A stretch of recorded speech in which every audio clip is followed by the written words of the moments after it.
Hey, what's up, y'all? Your boy Blew Up on here.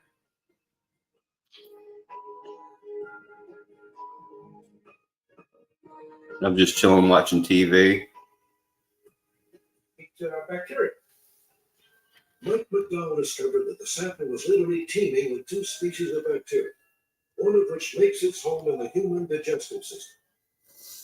The initial speculation was that it might have been human waste from an airline. And that would make sense. You would expect to find something like a human white blood cell in human waste. However, the FAA ruled that out because under the regulations, human waste is dyed blue. The substance is not blue. It was crystal clear in color. All told, the blobs rained down upon Oakville 6 times over a 3-week period. Dozens of people took ill. Several dogs reportedly died after coming in contact with a toxic rock. Included in the death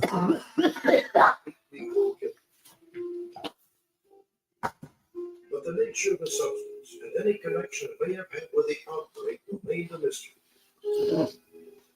Here we have sample number 12876. Nearly a year after Dottie Hearn's illness, she took a sample of the material she had stored in her freezer to a private research lab. I saw what I think was a eukaryotic cell, which is basically a cell that has a definable nucleus and is in biology in most animals. Translation: the goo was alive, but how in the world did living matter make its way into the clouds? The explanations are as mind-boggling as the substance itself. Perhaps inevitably, the finger of suspicion was soon pointed directly at the military. Someone theorized that since the Navy had been conducting live bombing runs at sea, they might have blown up a school of jellyfish. And of course, this jellyfish would have been thrown up into the air and floated 50 miles inland, and over a period of 3 weeks, fallen 6 times in the month of August 1994. I find that somewhat preposterous. Now, if that were jellyfish floating around up there for that long, they would have smelled the honey heaven. The Air Force confirms that practice bombing runs are being conducted over the Pacific in August of 1994. However, they deny any knowledge of the unknown substance or any involvement in creating or dispersing it. The locals don't buy it. We had a significant amount of military aircraft flying over the home prior to this happening. They the flows like bombers, helicopters, all black in color. And we kind of thought maybe it might have come from them. They let off things in the air all the time here. Testing, there's testing done all over the place. There's a lot of places you can't go into. Maybe we were a biological experiment of some kind, a small one, maybe just get people a little bit sick to find out if the enemy did come over here with a biological bomb or something and drop it. Maybe just a test run to see what would happen. Translation: germ warfare. However, that seems unlikely, given the severe international restrictions regarding experiments with biological weapons in populated areas. Present, it's impossible to say what the strange goo was or where it came from. Fortunately, all samples of the substance are gone, making further study impossible. Perhaps the answer will come someday soon, when the skies open up over another small community, and the blobs once again fall away. Next, on a college campus in Texas, 2 brutal rapes, 1 unknown assailant. Now the suspect is identified and on the run after a chance encounter with one of his accusers.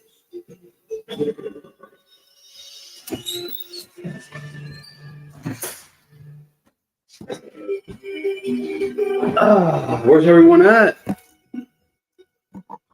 Perhaps the most shocking of all crime statistics, the 1 out of every 3 women in the United States will be sexually assaulted during her lifetime. 1 of 3. Occasionally, even the safety of a college campus can be violated by a sexual predator, as it was at Texas A&M University in January of 1995. The rapist hid his intentions behind a show of normalcy. He was just a junkie. He looked like any other student. When the jogger ran by the victim, he ran out of sight, then turned around and came back. She didn't feel at that time that that was really strange because of the fact that there were a lot of joggers that, go to a certain area to turn around and come back. They may come back the same way, or they may continue a different route. Hey. Good evening. Yes. The suspect kept telling the victim to do what he told her to do. He also kept that knife within her sight, and she had every indication at that point that he would use that knife on her. 30 minutes later, the rapist disappeared into the shadows. University police soon released a composite drawing and character profile of the suspect. He was probably a college student.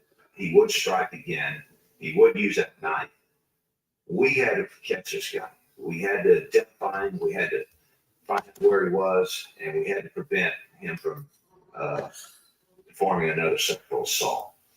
3 minutes later, life moved on fails at Texas A&M student. What up, one viewer? She was very frustrated. She couldn't overpower him. But from nowhere, she said, a knife appeared and was placed against her throat. He threatened her, he told her that she screamed and therefore she complied with the instruction. He then took her to a nearby field. There was about 5 foot tall grass, and he had already matted down a 6 foot diameter area so the grass could grow, which he was within 6 foot tall. The spot was chosen, not necessarily the victim. He just waited for the right one to come by, and then took her to the location that he had already prepared.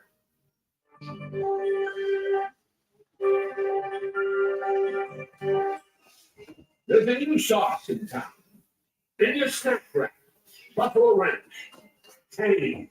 Clean. A little mild and a little wild. Buffalo Ranch snack rack for a limited time at McDonald's. I farted.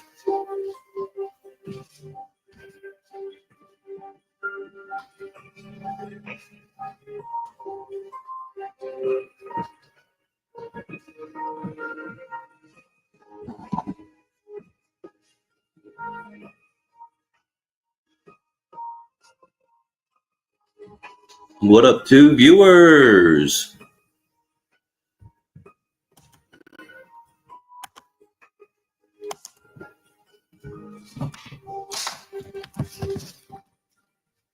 Three viewers, what's up?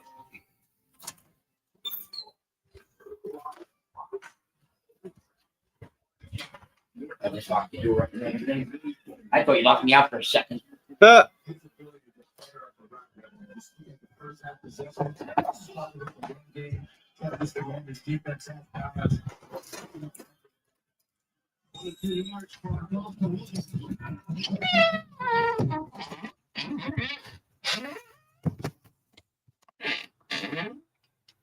Hey, where'd everybody go?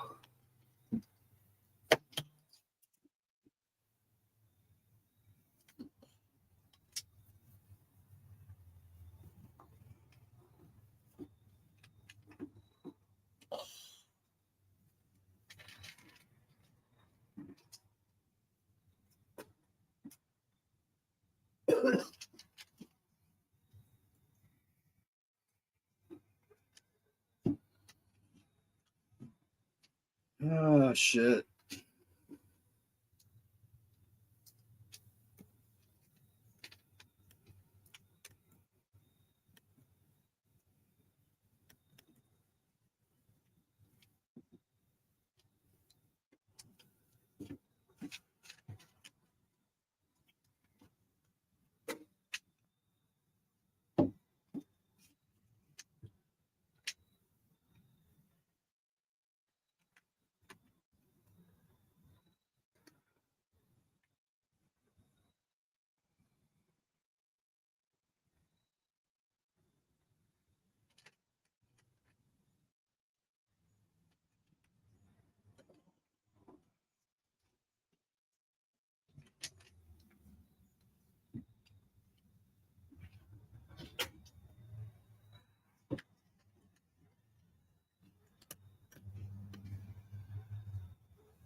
What you doing, Moo Moo?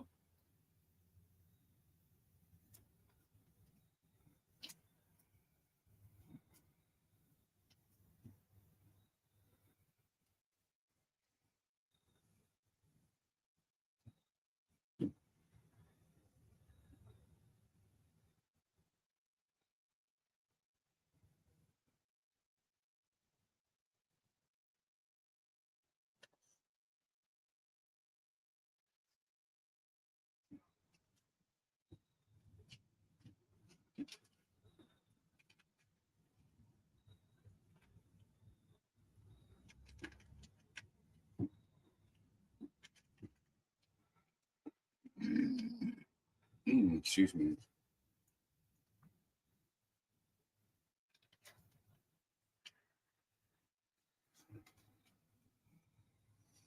What up, 3 viewers?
Moo Moo Kitty.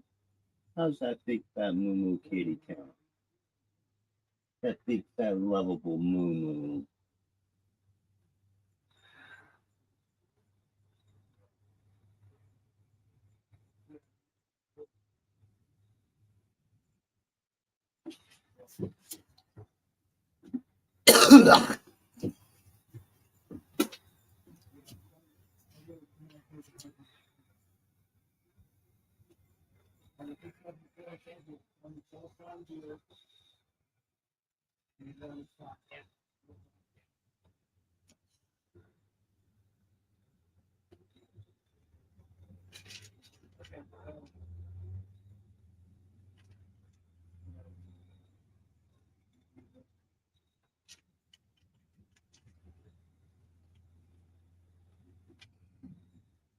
What up, three viewers?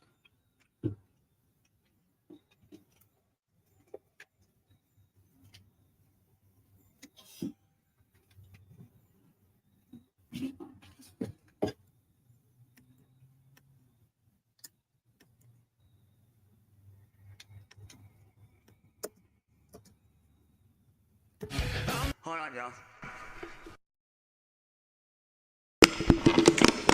What the fuck is going on? Oh, God.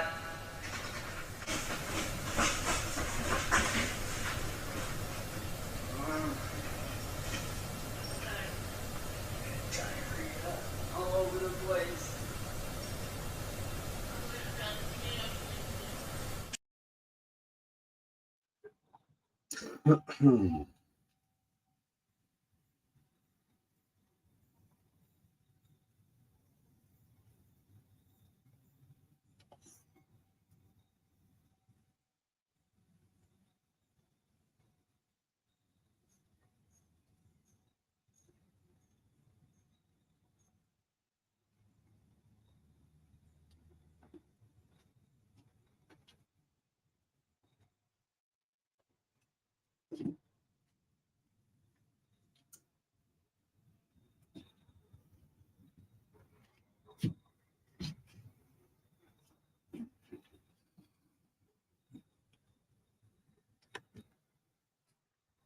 What up, two viewers on JDA?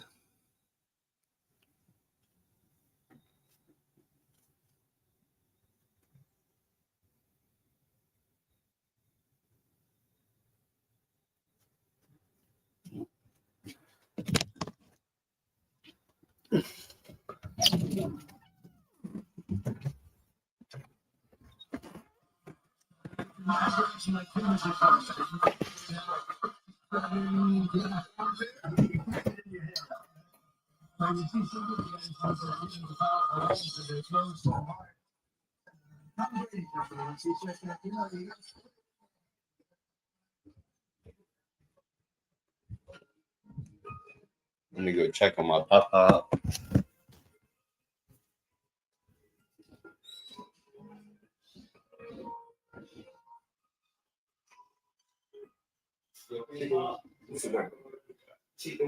Qigong is not miracle too.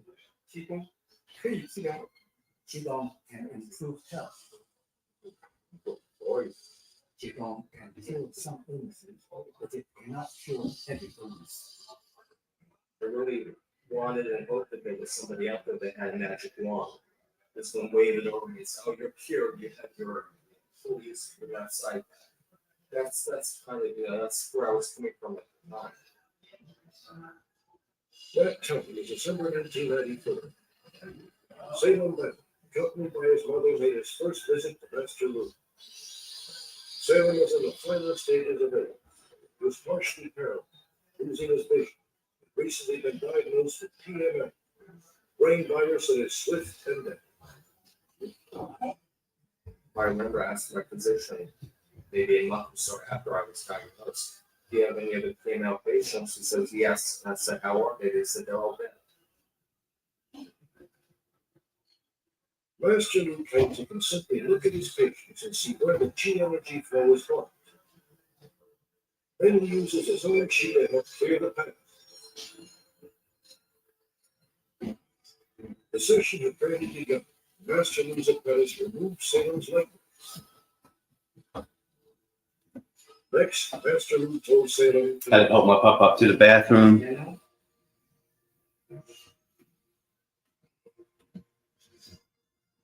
Okay, so another day.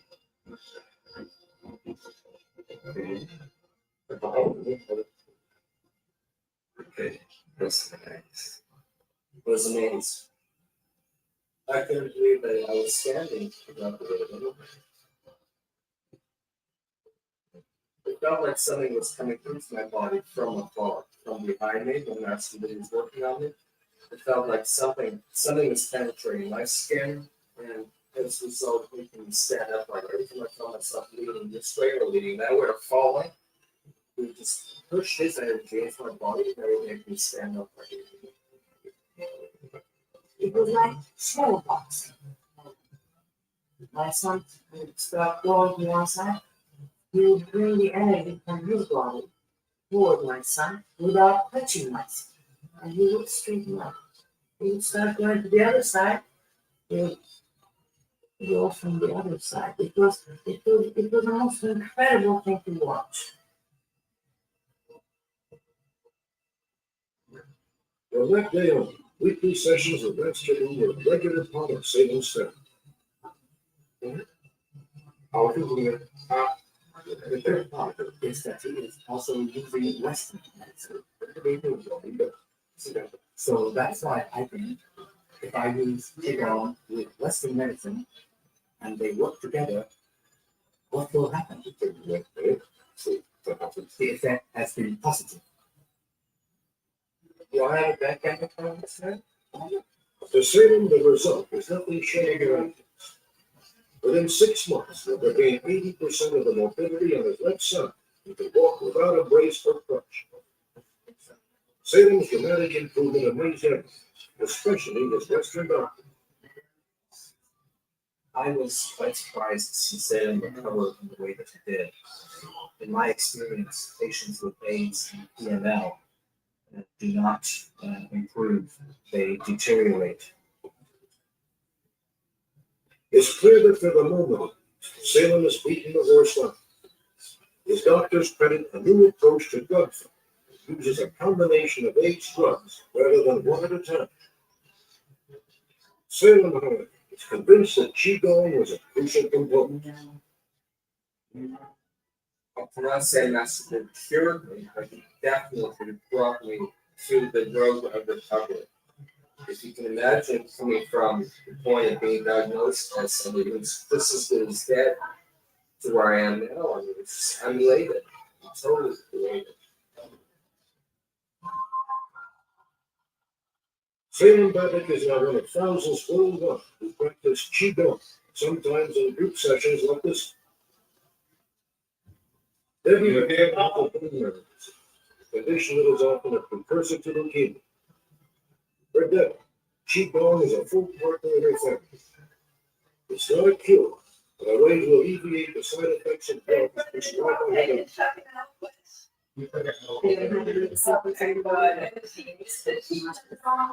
I tried everything.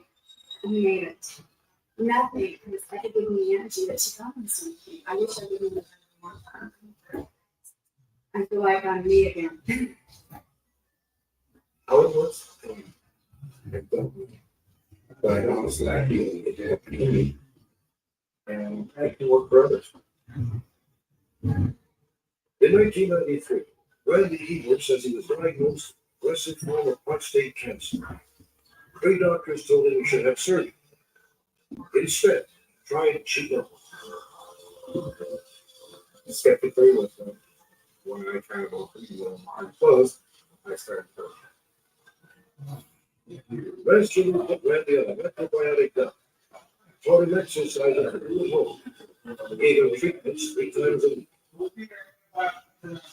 A lot of other people who've worked with him, they got into translate states. They never did. But I did feel something that it went through something. Almost like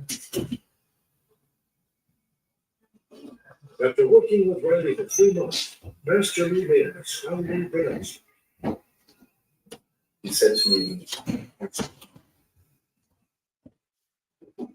and I still get Sorry, I had to help my papa to and from the bathroom. Randy scheduled another biopsy immediately. The results appear to confirm Master Lu's diagnosis. Yes. Your biopsy results are negative. That's cool. Over the next year and a half, Randy had 3 more biopsies. All were negative. Nevertheless, it will take more than one case to convince the medical community that Qigong is an effective treatment. Despite 4,000 years of history, I think that Qigong and other forms of alternative therapies really need to be held up to the same light and burden of proof, burden of evidence that traditional medicine is held up to.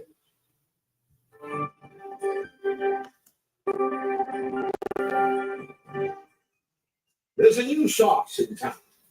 In your snack rack. Buffalo Ranch. Tangy, clean, a little mild, and a little wild. Buffalo Ranch snack rack for a limited time at McDonald's.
So, modern medicine solves many problems, but it has some areas that need improvement. More research and development. Qigong, generally speaking, is a good supplement. That's why I recommend Western medicine combined with our method. This is more guaranteed for the patient. Officially, the American Medical Association has no opinion on Qigong as a legitimate healing technique.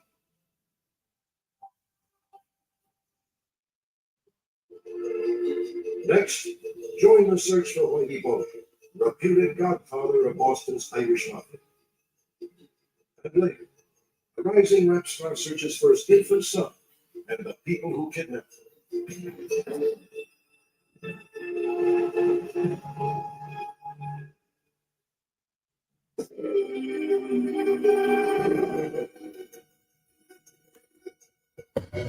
Next January, 6 minutes before the dawn trial for extortion and racketeering here in Boston, Massachusetts. The star witnesses will be several of their alleged victims. Authorities have every reason to fear for the safety of those witnesses. If the trial were to start today, one of the defendants be conspicuously absent. He is perhaps New England's most notorious fugitive. Whitey Bulger, the reputed godfather of the Irish Mafia.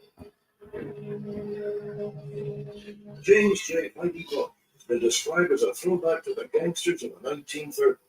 Quick-witted, hot-tempered, ruthless. Petty thief turned banker.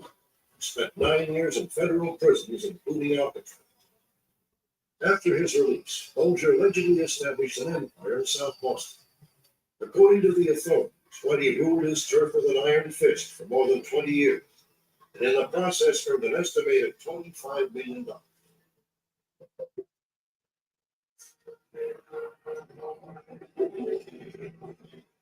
In his heyday, Whitey Bulger operated at the back of a liquor store on the edge of South Boston.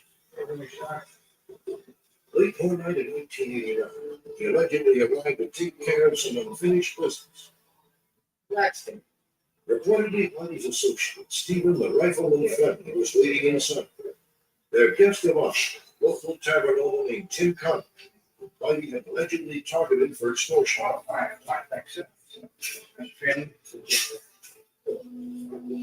I get this guy, he gives me $40,000. And he decides the way he's gonna pay me back is take the mortgage out of his house. Yeah, and, something's happening here, and my friends are helping this guy along. And I mean, I want to show you some respect.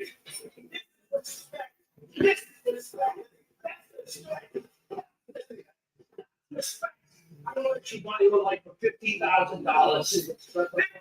$50,000 by the end of the week. I can't get it off. No, that's when you come in a good day, huh? Because I'm gonna let you give me 25 in 2 days. Well,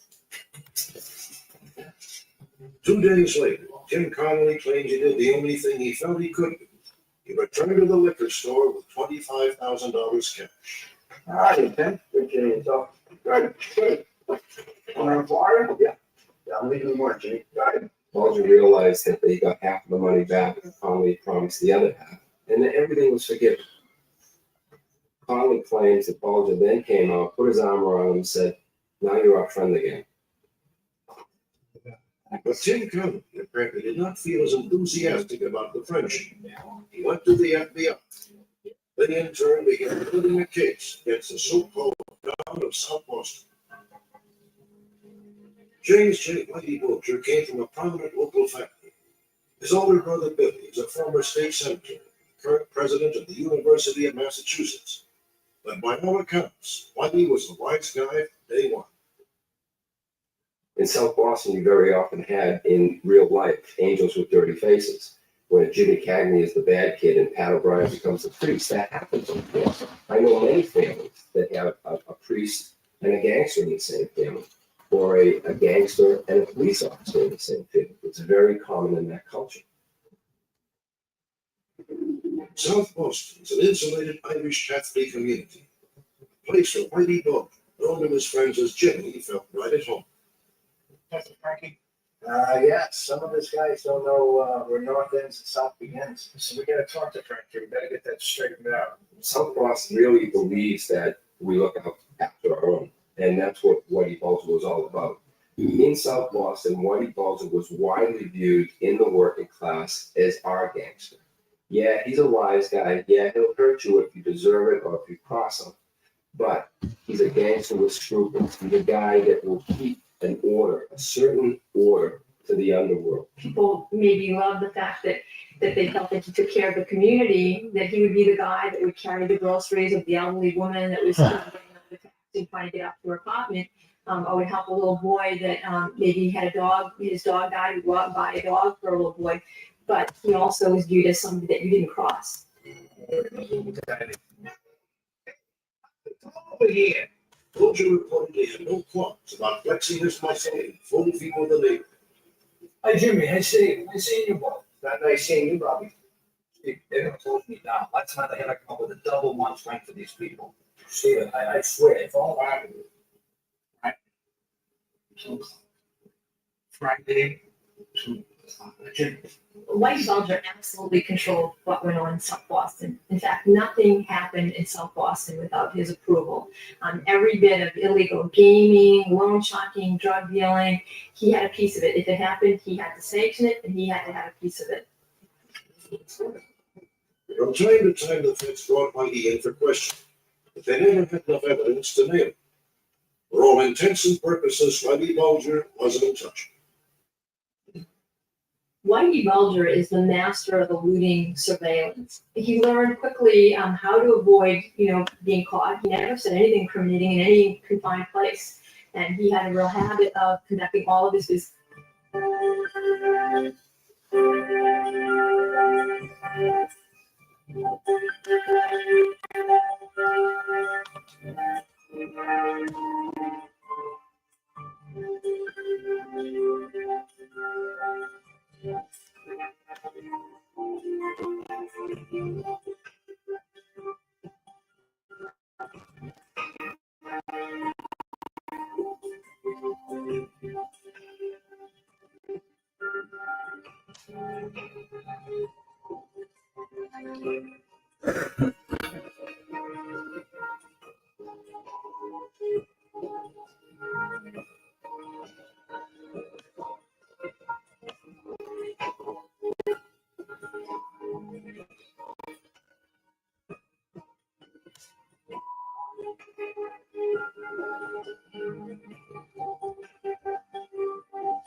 What up, Vaughn? How's the job going? All right. Do you feel all grown up now? Yes. Your silence is very reassuring. Yeah.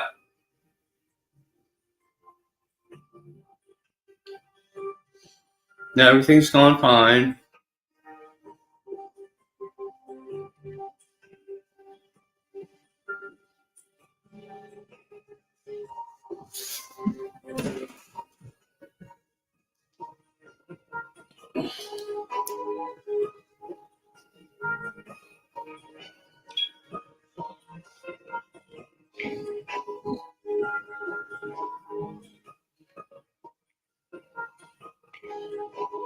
This business outside. In the Boston Globe was reported there was another reason why he was never busted. That he was actually working with the FBI as an informant, bringing down the Italian.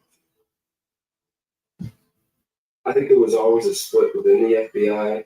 I think there were some agents who, for their own reasons, wanted to use him as a resource. And probably No, I haven't lost my liked him at papa. one level. I think there were other agents who He ain't ran away. I mean, those are the people we're supposed to be taking on.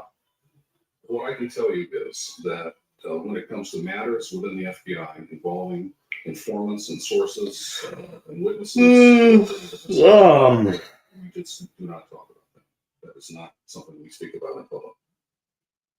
John Gannon has been on the Bulger case since 1990. By that time, Buddy had set up his office on Castle Island in the timber South Boston. Just across the harbor is Boston's busy Logan Airport. Planes coming over, joggers running by, dogs barking. It is a perfect location to avoid having people like me listen to it. What do you think? Bulger also used a technique the FBI has labeled discipline remedies. When I was watching Whitey, he might be sitting and talking with somebody, and I've literally seen him having a conversation with somebody, look at his watch, and go 3 benches down and sit down and continue that conversation with these people 10 minutes later, and then move again in 10 minutes. I've been there when it was 20 degrees. I've been there when it's 94 degrees, and he's been out. We had a select group of trusted associates, and they would be the go-between. They were the ones that would go out and deal with bookmakers and loan sharks and pick up money to bring back to Whitey. Very rarely did Whitey make an appearance and actually have a face-to-face confrontation. He left other people to do his dirty work. But unfortunately, he made an exception in Connolly's case. But you can only find the house in 2 days.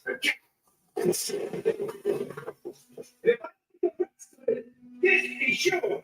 I think Connolly turned to the FBI because he was scared, and I think Connolly decided that it was time to stop talking.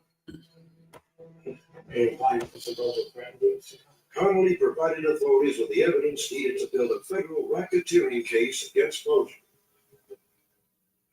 In January of 1995, Whitey was indicted, along with his associate Stephen the Rifleman Fleming. Also indicted was Cadillac Frank Salem, boss of New England's Italian Mafia. When trooping Whitey's match, Bulger managed to slip through the authorities' grasp. I think that the law enforcement rushed the arrest a little bit because they were worried that they were going to lose their intended targets, that they would all take off. And so they grabbed Stevie Fleming, and when they did, they weren't able to locate Frank Salemi or Whitey Bulger. 6 months later, they found Frank Salemi in Florida, but they have yet to find Whitey. I think a lot of people who have had dealings with Whitey and who are going to be witnesses in the upcoming case are probably nervous about the fact that he's not in custody.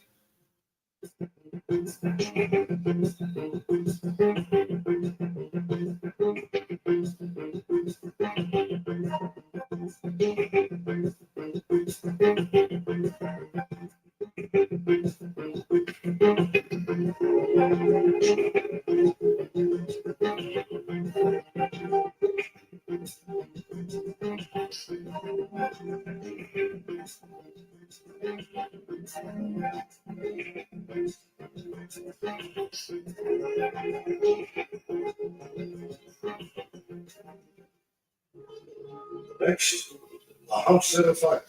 A young woman murdered. The 4-week-old son of a rap musician abducted.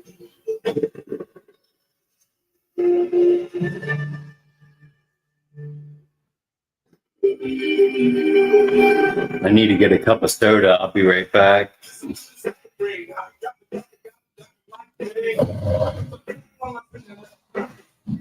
His name is Lincoln Whitney.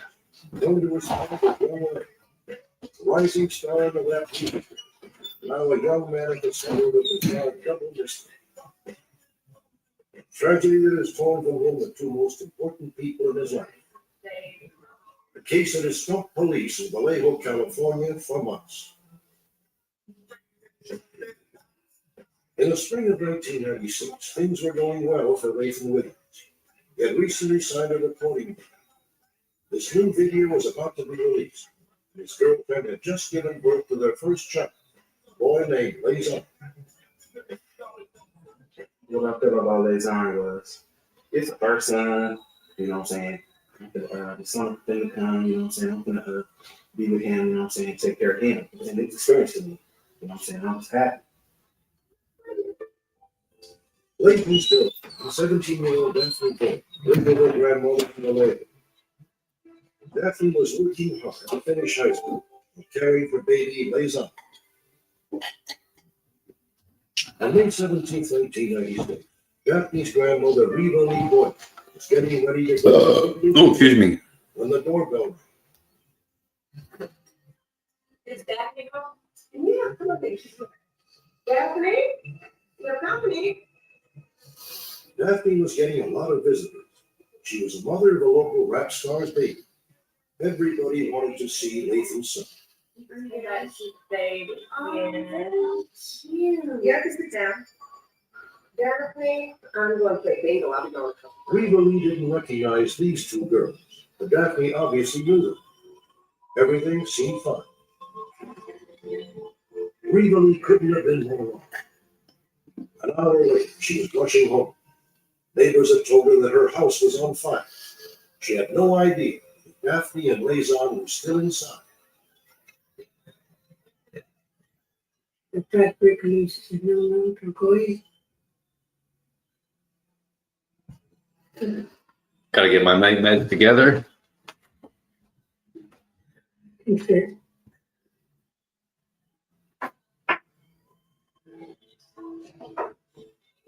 No green card.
Daphne was dead.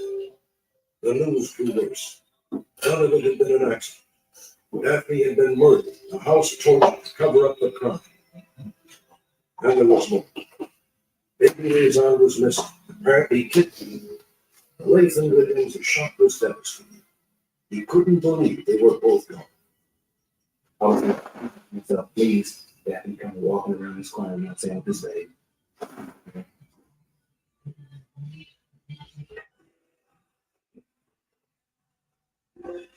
Daphne's death outraged the community. Hundreds turned out for a march memorializing Daphne, urging Liaison's safe return. Yeah. I did hear that some girls were threatening her. And I didn't understand that. You know, but this my son, I don't know for sure what the situation is, but it seems to me it's apparently somebody wanted a baby and they wanted to do away with her, and why, I don't know. Daphne herself was a 17-year-old girl that attended school, did well, seemed to be well liked. The problem was that she did have this baby that was fathered by a up-and-coming rapper in the area. He was signed to a contract and was actually doing quite well. And we initially felt that possibly there were some jealousies that had been aroused in competing females for Lathan's affections. Is Daphne home? Yeah, come on, baby, she's here. The obvious suspects were the two girls who had visited Daphne the evening of her murder. They were first seen just before they arrived at the house by a neighbor who wishes to remain anonymous. I saw two girls on the same side of the sidewalk. One of the girls, she had like a black tote bag, and she unzipped the bag and pulled out something which appeared to me to be a rope. When they were walking past by me, you know how you watch something you get scared? That's the kind of feeling I had inside of me. I looked at their eyes. Another witness allegedly noticed the girls leaving the Boyden house just before the fire broke out. One girl may have been concealing something in her jacket. A few blocks down the street, the two girls were spotted again. These witnesses, too, believe one of the girls may have been concealing something. If the girls did indeed murder Daphne and kidnap baby Liaison, was it for love of Lathan? Or could there have been another? 10 months earlier, Lathan himself had been a target, victim of an attempted hold. What's the hold on top, man? I thought we were going. Get up the damn blue one, bust it. Come on. Anybody moves, everybody dies. One bullet hit Lathan, piercing his brain. When he recovered, he testified against the shooter. It's only natural to assume that there could be some possible connection there. There may be some type of retaliation. We don't want to overinflate that possibility. But again, it's unsolved, so we're trying not to close any doors on it. Okay, I don't think, you know what I'm saying? However, Lathan Williams is convinced the two attacks are not connected. You know what I'm saying? Had nothing to do with it, you know what I'm saying? Because of the fact that they would try to get at me, you know what I'm saying? My life would have been in danger, you know what I'm saying? Not, you know what I'm saying, my baby mama's life, you know what I'm saying? And my kid. Whatever the motive, police have no doubt that whoever killed Daphne also kidnapped Liaison. We still feel that there's hope to recover the baby. Obviously, we feel it's still alive. And we hope this information on a nationwide level will lead to some further leads that eventually lead to an arrest.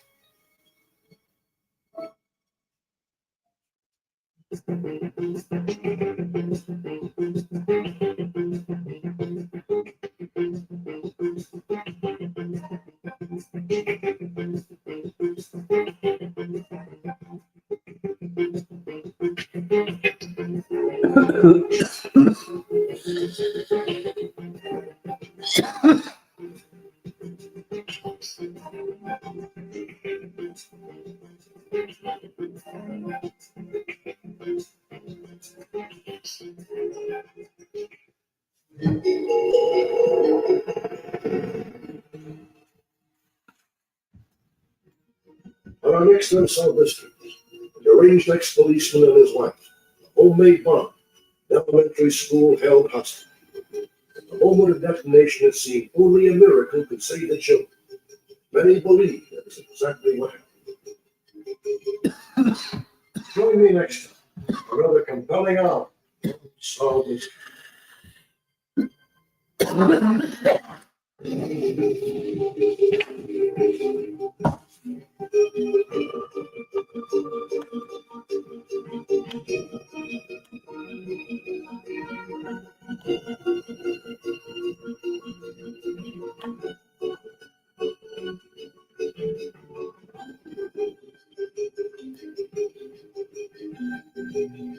What up, dude? Viewers on JDA?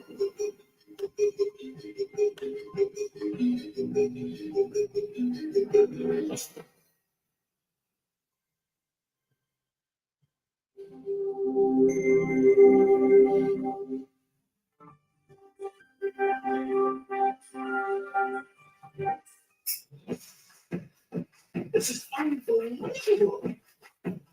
Great surgery.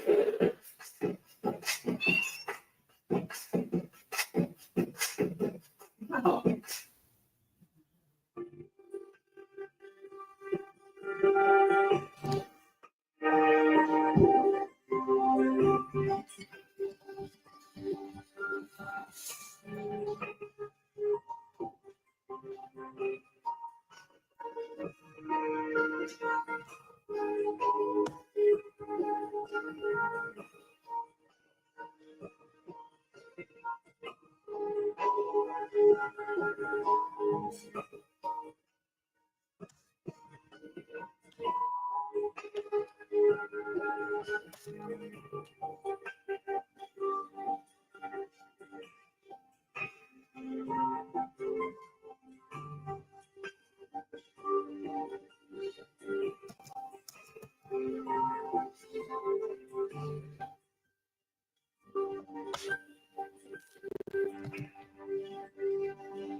Tonight on Unsolved Mysteries.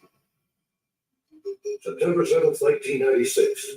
Gunfire erupts along the famous Las Vegas Strip, taking the life of rap music star Tupac Shakur.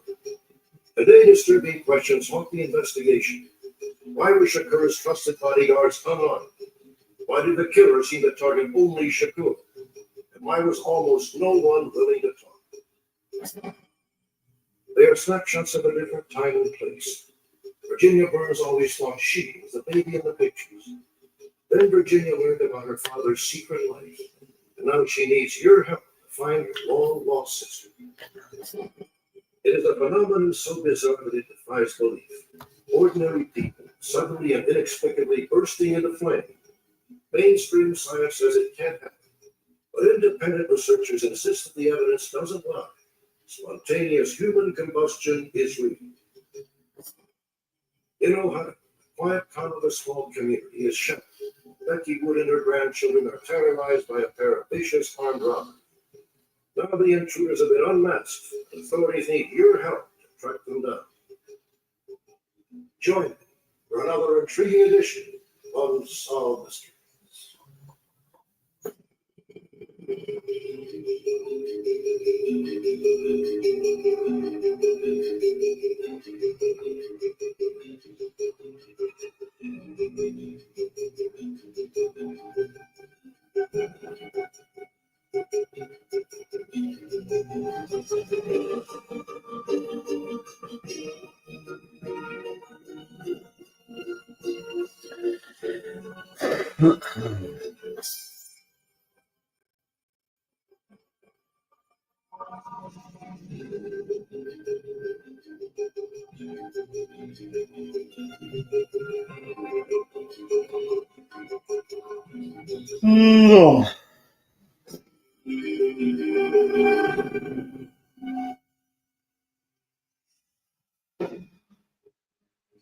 Becky Wood doesn't need this police force to remember the terror, the choking fear of being bound, assault, absolutely convinced that she and her 4 grandchildren were going to die.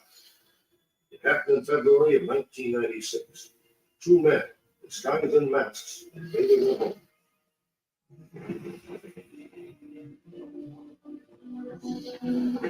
It was 7 a.m.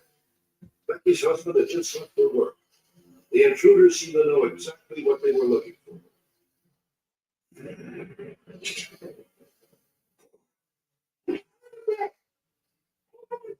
When I first opened my eyes, I saw a man with blood on the head and the eye. And I thought, oh my God, I'm having this bad dream. And then when he said it again, I knew it was for real.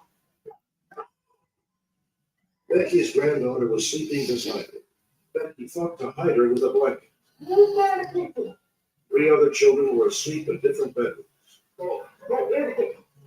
I never felt so helpless.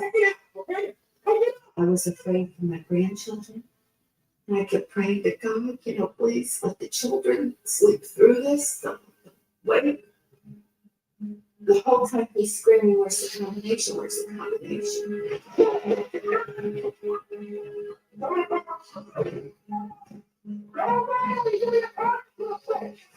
And I tried to explain to them that I didn't know it, I didn't have it with me. Could I please call my daughter?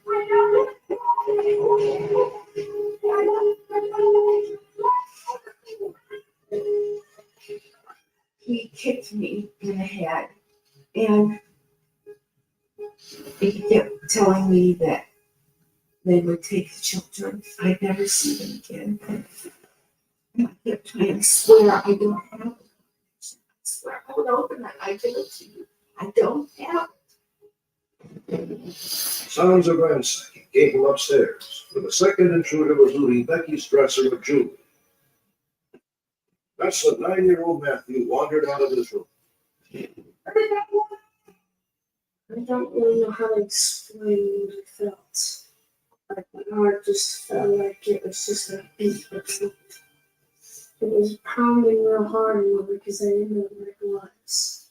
He threw Matthew on the floor and put his hands behind him and tied him up.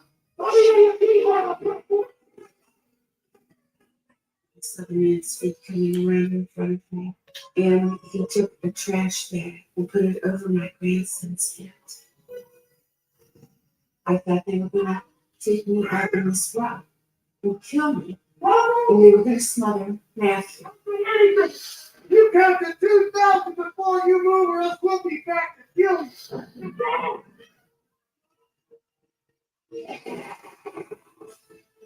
Becky Wood heard the safe drag across the floor. She heard her car stop, then silence as it was driven away. One of the other children awoke and cut Becky and Matthew free. Becky then discovered the intruders had sliced all the alarm and phone lines. Neighbors summoned police. In addition to stealing Becky's car, robbers had made off with $20,000 worth of jewelry and the locked safe containing the Woods' life savings, another $18,000 in cash.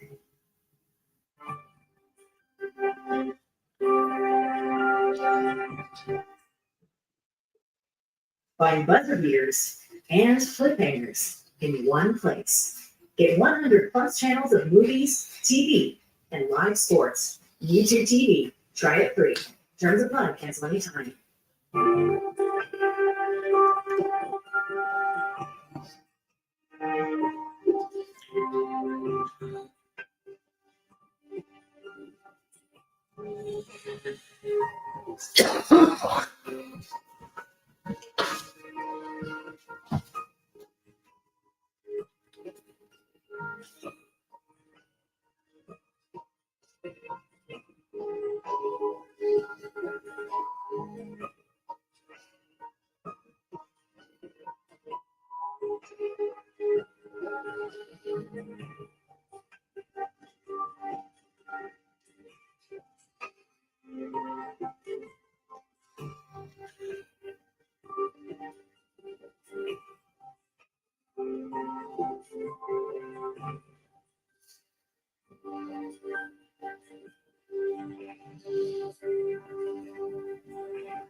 Well, why there's still a lot of our possessions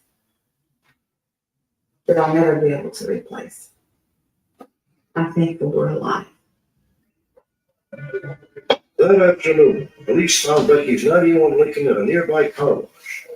The safe turned up a week later, empty of cash, but yielding evidence that could help convict the robbers once they were identified. As police began to review the case, facts pointed to one conclusion. The assailants had known exactly where to find the wires for the home alarm system. They knew just where the safe was kept. They knew just where to look for Becky's jewelry. They had known too much to be total strangers. I met back up again with Becky and her husband Woody. We asked them to do something that was kind of difficult for them. We asked them to sit down and start thinking about people they knew and people that they dealt with, people that have worked for them, and put a list together. It would prove to be a solid hunch. When the jewelry showed up at pawn shops in Pittsburgh, 100 miles away, police there believed it had been sold by a man named Larry Juster. Fake computers yielded this photograph. The information was relayed to Ohio. Becky and her husband had left town to recover some peace of mind after the robbery. Their daughter offered to review the pawn shop leads to local police. Listen, there's a photograph we can take with it. You have to recognize it. Yeah, it's Gary Noble. It's not Larry Juster. That's what the name says. That's Gary Noble. And his brother Ted Noble worked for my dad a couple months ago. Ted Noble briefly worked for the Wood family 8 months prior to the robbery. When Ted and his brother Gary found the detectives were closing in, they fled Ohio and are still on the run. We were given information that they had made statements that they had no intention of being taken alive if confronted by law enforcement. The way we entered our warrants is with extreme caution on the two of them.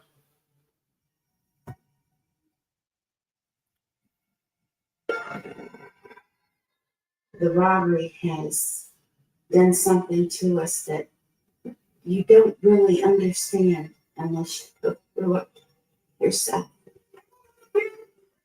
I'm angry what I did to my grandchildren. I'm angry.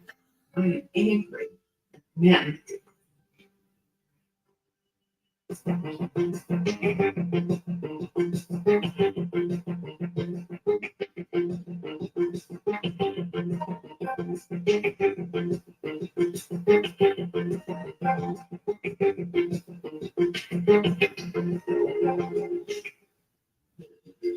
Coming up, he was one of rap music's most popular and controversial stars.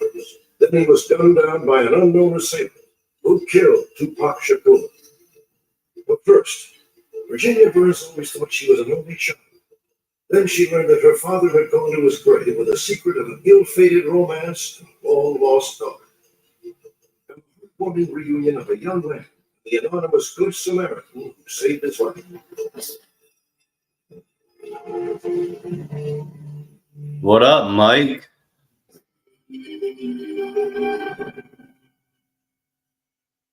If that's the real Michael Cash. August 27th, 1995 began as a joyous day for Stephen Sharon Newton of Montley, Florida. That morning, their first child, Virginia, was born. Steve had come to the hospital straight from work. At around 2 p.m., he headed home on his motorcycle to pick up the family. I'm doing all right. Just chilling, watching Unsolved Mysteries. Decision course with disaster.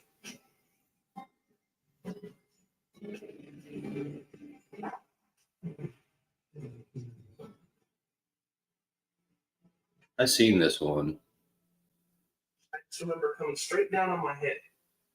I saw this big bright light, and that was it. Then I was just completely out.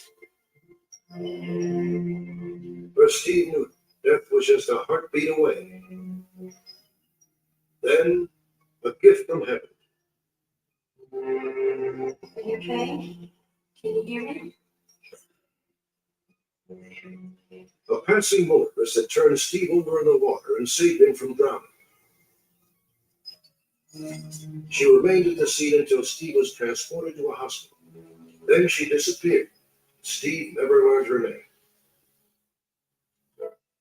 That's what's up, Mike. My daughter, she'll know that she did me the greatest favor or gift that anybody can give, and that's to give me back my life. And I'd like to say thank you for that. With the help of our viewers, Steve Newton recently had a chance. Here's Keely Shea Smith with a detail. Bob, a woman in Florida recognized the stories when she had heard from a coworker named Tammy Dotson. After the broadcast, Tammy's boyfriend discussed the case with one of his coworkers, who happened to be Steve. Okay, Mike. It soon became perfectly clear that Steve's mysterious Good Samaritan was in fact Tammy Dotson.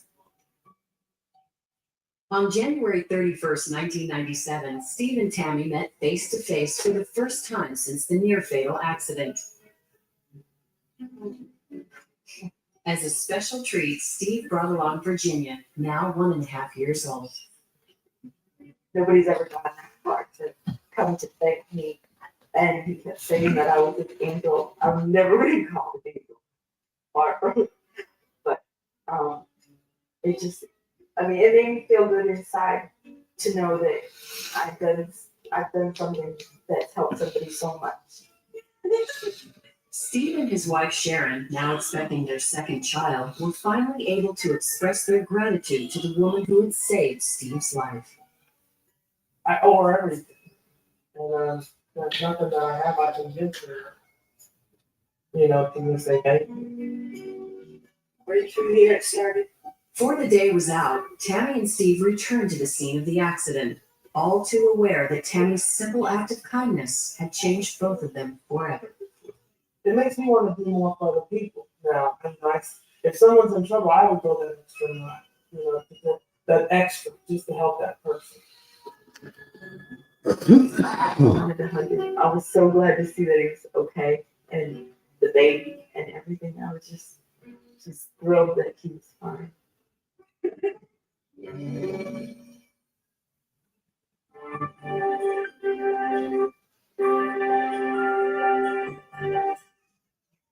Many people diagnosed as HER2 negative may actually have HER2 low metastatic breast cancer. That's why I dug a little deeper, asked my doctor questions, and wanted another look. You too, Mike. I'm in control now because I learned about Enhertu. Enhertu is for adults who have HR positive HER2 low or HR positive HER2 ultra low breast cancer that cannot be removed by surgery or is metastatic.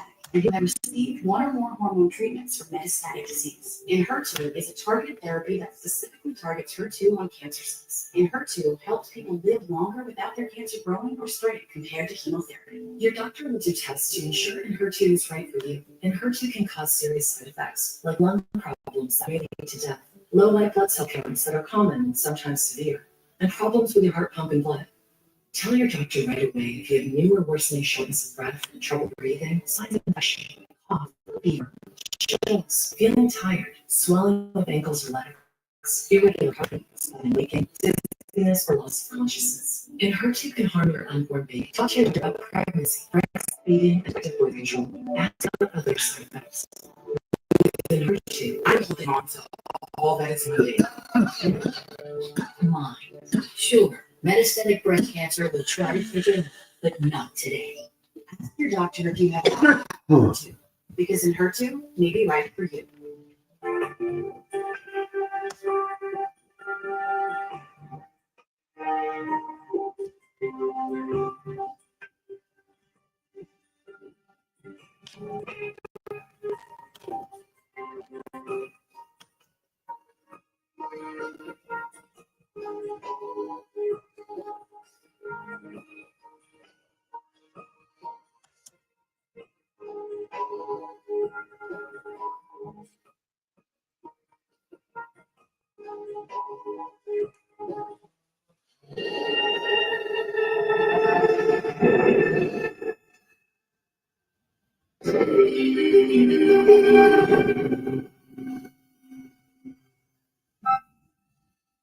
The images are from another place and another time.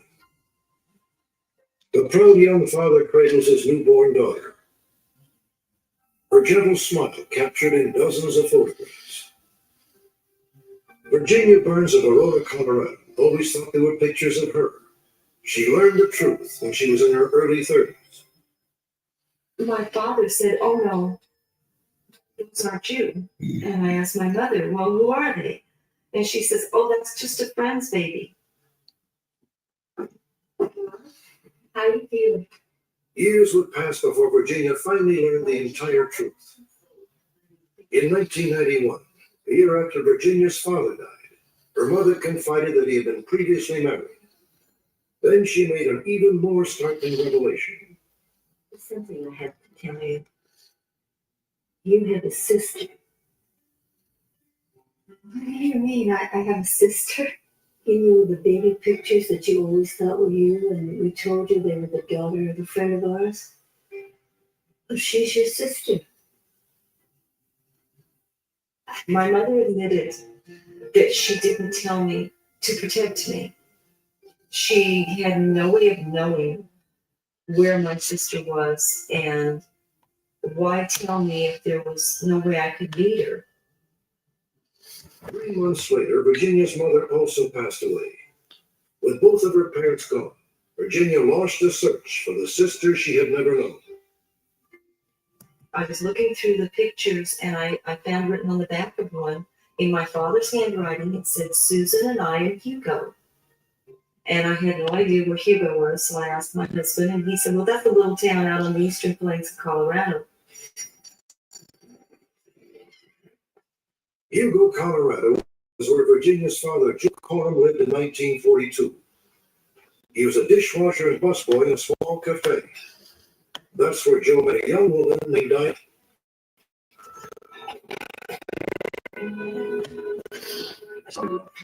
Maybe try not to do the show. I think my mom won't let me go. Okay. How about a walk? Diana's mother, Clara, ran the cafe. Diana? I don't like you talking to that boy. Mother, he's a perfectly nice person. He could be a nice person, but honey, he's a drifter. Just came in here. Clara didn't agree with my father because he was poor and he had no future. She didn't see where he could really, go anywhere. Despite Clara's objections, a romance blossomed. Joe and Diana decided to get married. A year later, Susan was born. But the tensions between Joe and his mother-in-law apparently escalated, eventually drove Joe and Diana apart. In 1946, they divorced, and Joe left town for good.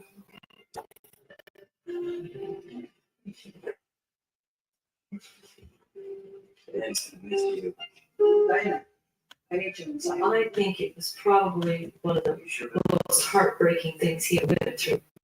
I'm sorry, Joe. To leave Susan and Diana. I really don't think he would have left unless there was just horrendous pressure. Joe Corum apparently never saw his wife or his daughter again. After the separation, he moved to Greeley, Colorado, where he fell in love with Virginia's mother, Donna. They eloped, and Virginia was born a year later. Joe was happy with his new family, but he apparently never forgot the daughter he had left behind. Now looking back some 40 years, Virginia understands the poignance of one memorable incident from her childhood. It was Virginia's 6th birthday. For months, she had coveted a doll in the window of a local store. She was just What up, like Stu? unreachable dream. Bon, shut the fuck up, asshat. Oh, by the way, hi and hi, Blue. Where's Bon at? I don't see Bon in the chat. So what do you think he's with? Oh, there he is. Yeah. He was here earlier. What do you think I should call her? He says, why don't you call her Sweet Sue? Sweet Sue. And I did, not realizing that that was the name of my sister. Why don't you go inside and play with the dog? Okay. Sweet Sue? I know. It's okay. You must really miss her. Yeah. I know I missed him. A lot of times when I was growing up, he would search faces. Bon's probably watching and hanging with LB, yeah. He would search faces. I guess he supports ass rapists and woman abusers. Susan several times, but it was never successful. He died in 1990 without ever learning their fate. Virginia now hopes to succeed when her father failed and find the sister whose memory lingers on in the sweet innocence of a young girl's doll. This is important to me for 2 reasons. Number one, here is a little girl who has gone her whole life without knowing that she had a father who cared about her. My sister does not know that her father cared about her, that he looked for her, that he wanted to find her.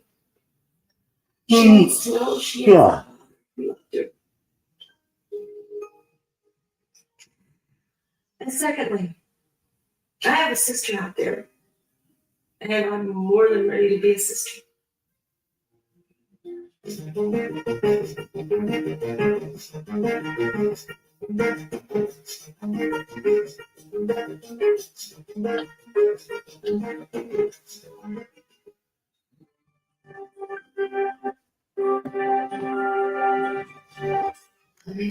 I need some more soda. I'll be right back.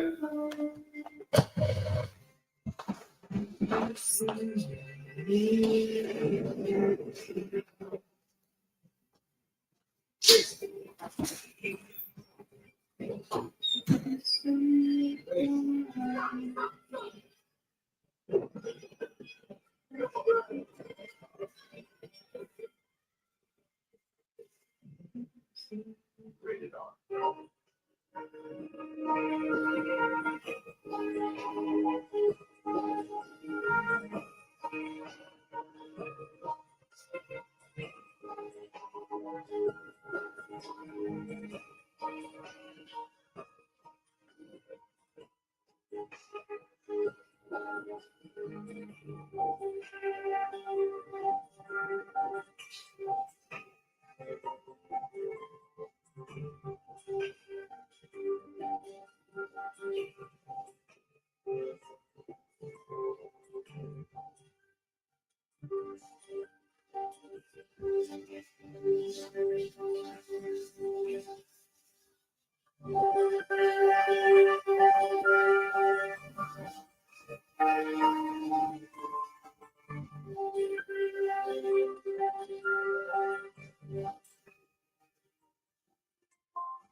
When we return, for mainstream science, it is too incredible to believe, but some researchers are convinced that spontaneous human combustion is very, very real.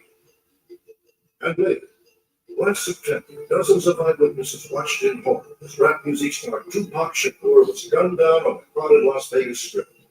6 months later, the killer remains at large.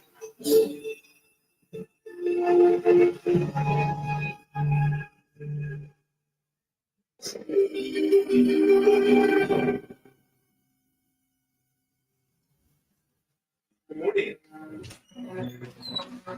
Morning County at Kay and Mike Fletch, already ranked as an unsolved mystery until the peculiar events of February 11th, 1996. It happened just after 9 a.m. He rage quit after I mentioned copyrighted music. He was listening to freestyling over it, laugh out loud. I got yelled at by that truther guy today. I laughed so hard. He rage quit after I mentioned copyrighted music he was listening to freestyling. Oh, okay. Take a look at my back, so I'm thinking, do I have blisters or what? And he says, no, it's just red. We really were frantically looking through the clothing, like arm and back, and just looking at it very carefully. And we found absolutely no discoloration. We found no sign of any kind of fire damage.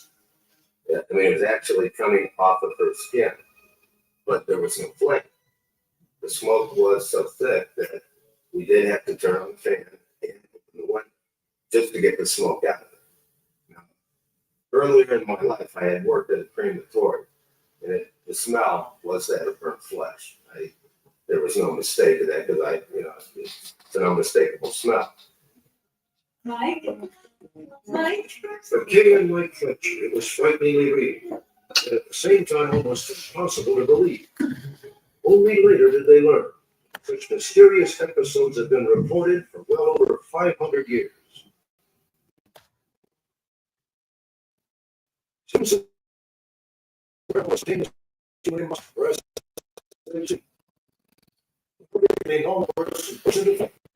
without a haircut. Mainstream such accounts. Still, the reports of persistence into the 15th century show no signs of letting up now at the dawn of the 21st. If there is indeed such a thing as SHC, Kay Fletcher is one of the few who lived to tell of it. Most of the others aren't so much.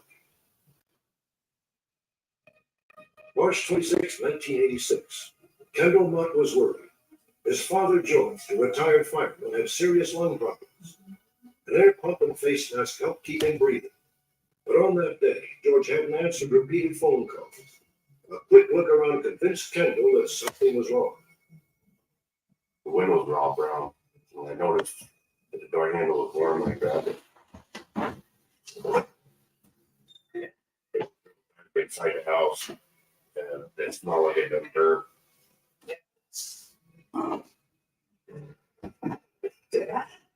Kendall was confronted by a ghastly sight.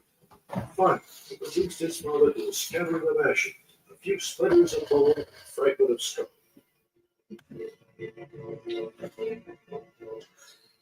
It's scary to find somebody like that. To walk in and find somebody that you love, all burnt like that. There's no explanation as to why and what happened. The case of George Mott in the spring of 1986 has all the hallmarks of classic spontaneous human combustion. There's incredible localized damage done to the body. George Mott was incinerated to an extent that we have been told by forensic could only be replicated operating at 2,000 degrees Fahrenheit or more for 12 long hours. The searing heat had melted a television in the room. Yet curious. Pop-Pop's doing all right. He's been standing up pretty good to get to the bathroom. Wooden matches had failed to ignite, and it was still pumping through George's face. Skeptics, however, insist that behind the bizarre scene lies a rational explanation. Do I know exactly what happened? I don't, but let me reconstruct. We're told that Mr. Mott was a former drinker and a former smoker, but that he had reformed. He was supposed to be depressed. Just suppose that the cigarette was about a cigarette. This would explain him taking off the oxygen mask while the unit would still be left running. And it would explain why the matches were. Now, If that's the case, then this is just another case of smoking in bed. And it's not mysterious, and it's a rather mundane case. But not even skeptics use the word mundane to describe what Don Gosnell found in December of 1966. A gas company meter mill in Countersport, Pennsylvania. Gosnell called on Irving Bentley, a 92-year-old retired physician. That day, Dr. Bentley was apparently away from home. Gosnell led himself into What up, Raven?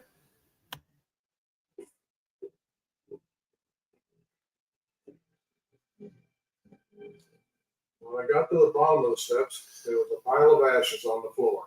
And there was an odor, something I've Uncle never Fish. encountered before. It's kind of a sickening sweet odor. And then I looked up, and here there was a hole Fan fan. above me. And I stood there and I looked at that hole, and there was little red embers all around the hole again. And all I could What's think good with a Raven? Dr. Bentley out of here, but why didn't somebody call the fire company and get this taken care of? So I went around upstairs and went in to the bathroom, and that's when I found the remains of Dr. Bentley, what was left. All there was part of one leg, and it was so discolored, I couldn't tell if it was a human being or a mannequin until I got right down close and looked at it. And when I got the picture, I left right then. What is so amazing and so profoundly Yes, what's up? science about the scene that Dr. Bentley left behind is the incredibly intense fire that consumed his body, quite literally to powder, leaving behind only his head, a knee bone, and the lower left leg as new testimony that this had once been a human being. The rest of his body was ash in the basement below. We believe that Dr. Bentley answered a call of nature, to be polite. While standing in front of the toilet, suddenly, spontaneously, he became a human fireball. The nature of the fire, and I use fire in quotes here, failed to produce enough thermal energy to melt the aluminum walker, failed to produce enough heat to blister paint on the bathtub inches away. And yet was quite capable of directing its energy downward through the oak beams, through the flooring, and into the subfloor beneath into the basement. The case of someone like Dr. Bentley is. It's almost time to give my pop office an injection. In being infirm, he had a history of setting his clothes on fire from his pipe. His clothing was pockmarked with burns from his pipe. Dr. Bentley also had a habit of keeping matches in his bathrobe pockets. Joe Nickell believes that burning ashes from Bentley's pipe brought near them and they ignited, and there was plenty of fuel to feed the flames. In many of the cases, a person's own body fat can contribute to the fire. If we imagine Dr. Bentley with his body on fire, he falls to the floor. There is linoleum on that floor, and linoleum, once it catches fire, is a very powerful flammable material. The flooring burn, the subflooring burn, and beams, there's beams underneath. There's a tremendous amount of wood underneath his body that acts as a funeral fire. Mysterious? Not really, not. Masturbating, sorry. Yes. Yeah. I did that earlier. Life is a thing. Women under age with health status, vaccinations against respiratory illnesses should be recommended. Vaccines can help keep them. Write down which respiratory vaccines are recommended for you.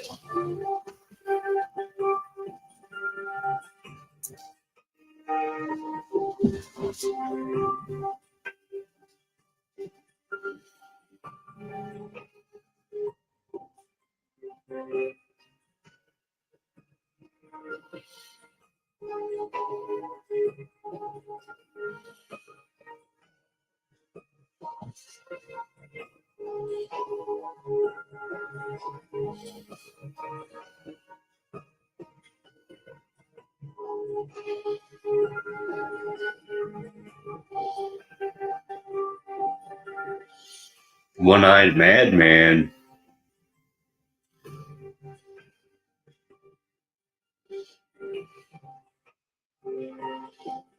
Yeah, I'm watching Unsolved Mysteries. Checked out the monoxide and Madrox heads. What, the a la Zoe Lou shit?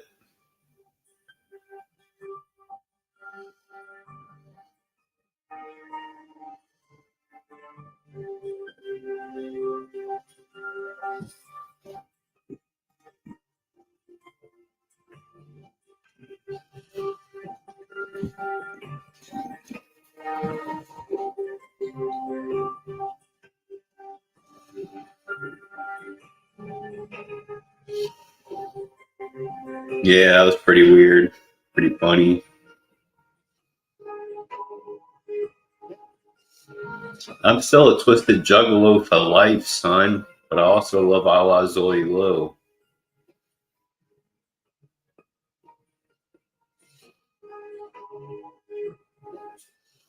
The debunkers of spontaneous human combustion could conduct a very simple experiment. Take a cadaver, put it on a tar-based rolling flooring, put it in It sucks they have bad blood. If it burns to powder, we're going to be real impressed, and that person deserves a Nobel Prize in Physics. I've seen a YouTube creator that sounds just like monoxide named Zombie something. Oh, yeah? In some cases of spontaneous human combustion, may be an explosive aberration of the electrical current flows naturally. Blue, what it do? Not a whole lot, Raven. Just chilling. Of hundreds of thousands of volts of electricity coursing through the body instantaneously. If the amperage is sufficiently high, then the body would literally become its own electrocution mechanism. It would fire itself out from the inside electrically. This is cracked pottery of a very high order. There is reasonable theory for spontaneous human combustion. There is no Dude, that guy obsessed with peekaboo. So the mystery mongers And a dude who looks like monoxide. People try saying I look like monoxide. Like I look like monoxide's retarded cousin or some shit.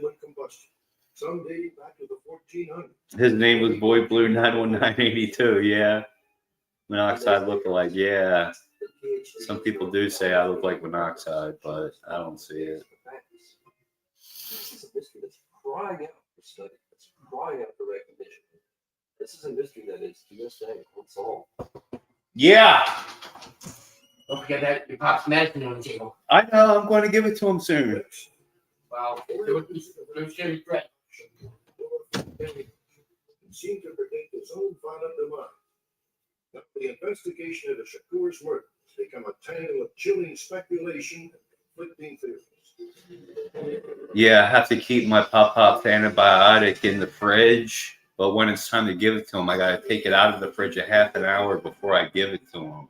So I just got to sit down on the table there, and my stepdad just reminded me of it. I know. Blue, you look like Ouija Mac and Monoxide had a baby. Yeah.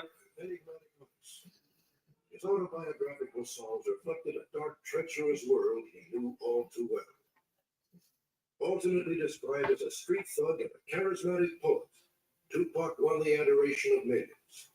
At the age of 25, he had cut 4 platinum albums and starred in 5 feature films. I thought he was a brilliant man. Thought he had a lot of vision, a lot of foresight. He was very creative. He was an artist, and at the same time, he was a revolutionist. He was a great person. He was extremely charismatic. He was very intelligent, very business smart, very funny, very warm, intelligent, caring. That was the Tupac that I knew. Despite his success, Tupac could never resist the lure of the streets. Between 1991 and 1995, he was arrested 8 times. In 1994, he was shot 5 times and left for dead in the lobby of a New York City recording studio. In 1995, he served 8 months in prison for rape. Within a year of his release, Tupac's explosive past finally caught up with him. He was cut down in a hail of gunfire just off the Las Vegas Strip. His killer is still unidentified. According to those who knew him best, Tupac Shakur never expected to reach his 25th birthday. He was wrong, but only by 3 months. Shakur's untimely death has raised a host of questions, given rise to 3 distinct theories about his murder. A murder that occurred as Tupac Shakur relaxed with friends in America's playground, Las Vegas, Nevada. It was September 7th, 1996. Las Vegas was operating at full capacity. Thousands had gathered for the heavyweight boxing match between Mike Tyson and Bruce Seldon, held at the world-famous MGM Grand Hotel. Tupac Shakur was one of the many celebrities who attended the fight. He was accompanied by Marion Suge Knight, CEO of Death Row Records, Shakur's recording company. This photograph of Tupac and Suge was taken after the fight at around 10:55 p.m. They were headed for Suge's dance club, followed by an entourage of musicians and bodyguards. Tupac normally was known to pack a weapon, as was Suge, and the many people in the entourage were armed at night, and everybody said they felt safe.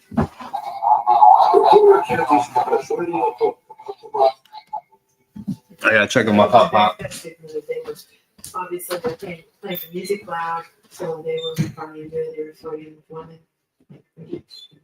At 11:10, Tupac and Suge pulled up to an intersection and spoke with two unidentified women. The two were looking at the girls and talking to them. That's what the witnesses had told police. And that's when the white Cadillac drove up on the passenger side next to Tupac and opened fire. Tupac tried to climb the back seat. As the attackers sped away, Suge Knight took off in the opposite direction. He finally stopped in front of the casino 1 mile away. Tupac Shakur was in critical condition, shot in the chest, in the hip, and in the head. Suge Knight had escaped with a slight bullet graze in the temple.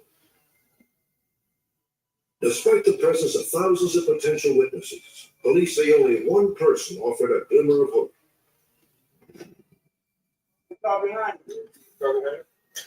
Fufu, one of Tupac's backup singers, was riding in the car directly behind Suge and Tupac.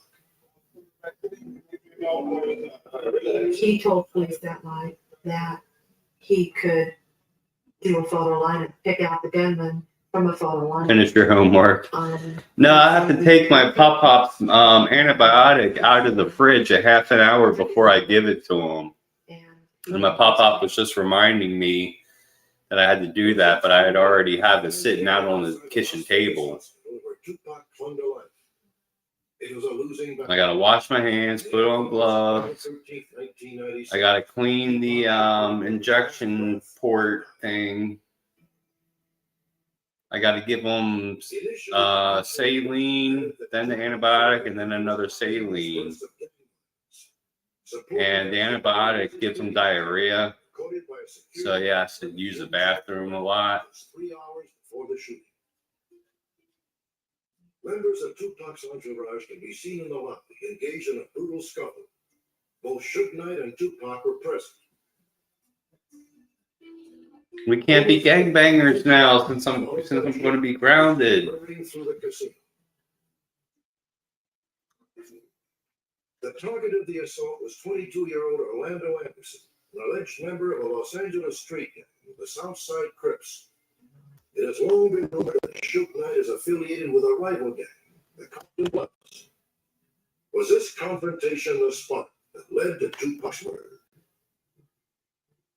Anytime someone as popular as Tupac Shakur can be killed in front of thousands of people after one of the biggest events in the world and one of the most popular cities of Las Vegas in the world, then it's something more to it than just some random shooting by some idiot who decided to pick up a gun and point at Tupac Shakur. It has to be some organization or some movement behind that killing. Some say this music video by Tupac offers a clue to a second scenario. In the months preceding his death, Tupac was at the center of a heated dispute.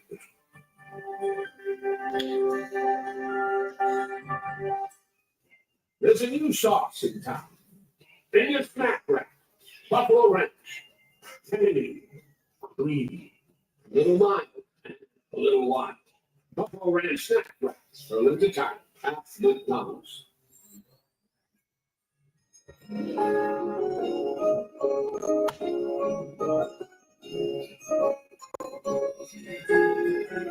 This year, take the time to melt into your holiday moments with Lindor. Be careful, Blue. I heard China is putting gay chemicals in vapes now. Laughing my ass off, really. Smooth chocolate from the Lindt Master Chocolatier. It's turning the frogs gay. Sharp and wise. Every campaign she's seen, every clever. But one quiet morning, as she sat at her desk, a new way had appeared. One that felt fresh. Presentation filled with something kind of new. Reach and relevance at this scale, too good to be true.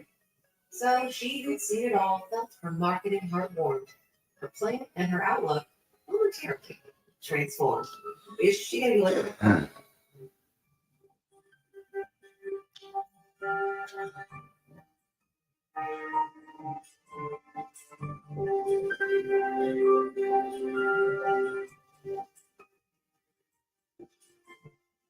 You've been reported to the cyber police. Consequences will never be the same.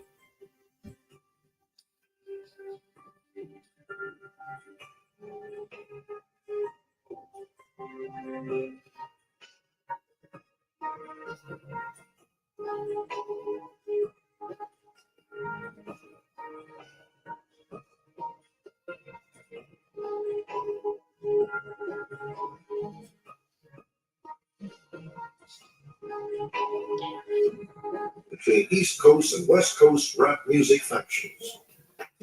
You gotta work tomorrow, you're super tired, damn. Is there a chance you can donate on Cash App? Artist Biggie Smalls and Puffy Combs, who is the CEO of Bad Boy Entertainment. That rivalry between them existed because when Tupac was shot at Quad Studios. Do you believe everything the government tells you? No. Government means control mind.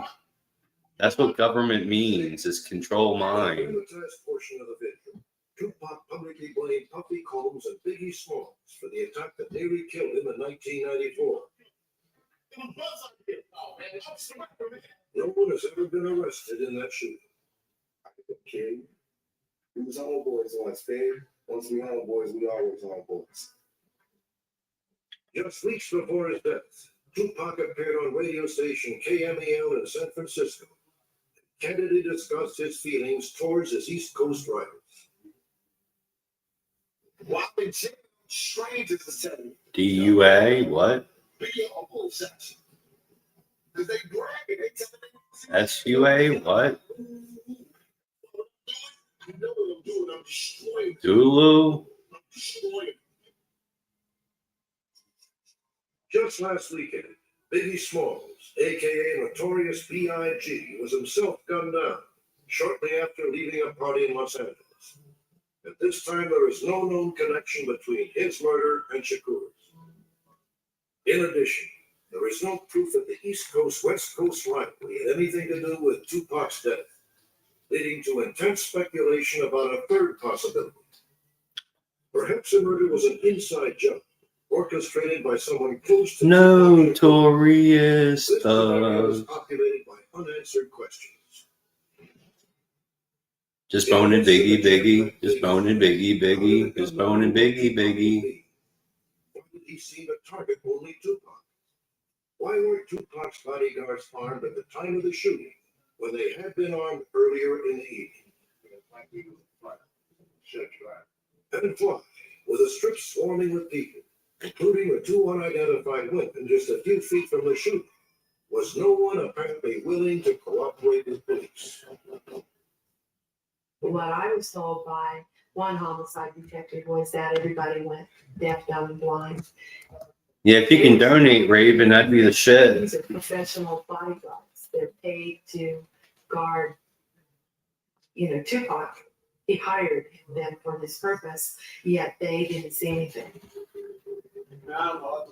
The only person who reported he did see something, Yahoo Food, never had the opportunity to view a photo lineup of possible suspects. Within a week of the shooting, he returned to his home in New Jersey. 2 months later, Fuller was gunned down in the stairwell of a housing project. A random act of violence or a premeditated murder to keep Fuller from talking to the authorities. He was their best bet. He was right behind the car when it happened, and he said he could identify. He believed he could Excuse identify the me. gunman. And now Fuller's dead, and they don't have that anymore. Authorities have always maintained that Fuller was the only eyewitness willing to talk. However, just 2 weeks ago, 2 other members of Tupac's entourage claimed they told police from the beginning that they had a clear view of the shooter. They say police never asked them to view a photo lineup. The police say the men initially denied seeing the shooter, but have now re-interviewed.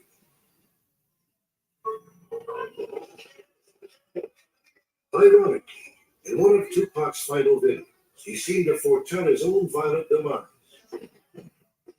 Cut down in a hail of gunfire by a shadowy, unknown assassin. I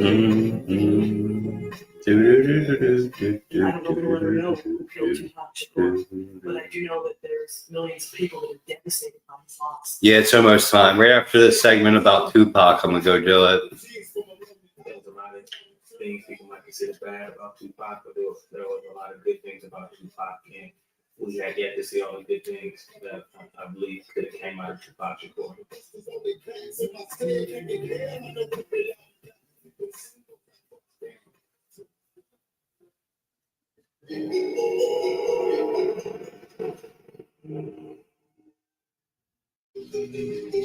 Join me next. Unsolved mystery.